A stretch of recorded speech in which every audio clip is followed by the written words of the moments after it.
nu barbaada humnaa ol caccabnee hamannee hunduma gararraa holitti hojjechuudhaaf nuti yoo lallabne yoo faarfanne yoo raanye hundumaa olitti hojjechuudhaaf hubanii jira jechaadha. Hundumaa olitti hojjechuun keenya immoo lakkoobsa maleedha jechaadha. Bara baraan jechaadha. Bakka lamatti qoodama kan jedhu tokko amantii yerooti. Amantii yerooti. Amantii yerootiif jecha Kiristoosin amanuun daandii dheeraa nama nuuf. Amantii Iyesuus Kiristoos keessa jiru amantiin inni guddaan isa kan bara baraa umurii daangaa malee jiraatu jechuudha. Umurii daangaa malee kan inni nuti jiraannu isa kan bara baraa kanatti.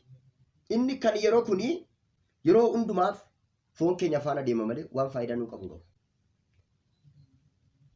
Kanaafiyyuu qabxiin inni tokkoffaan amantii bara baraa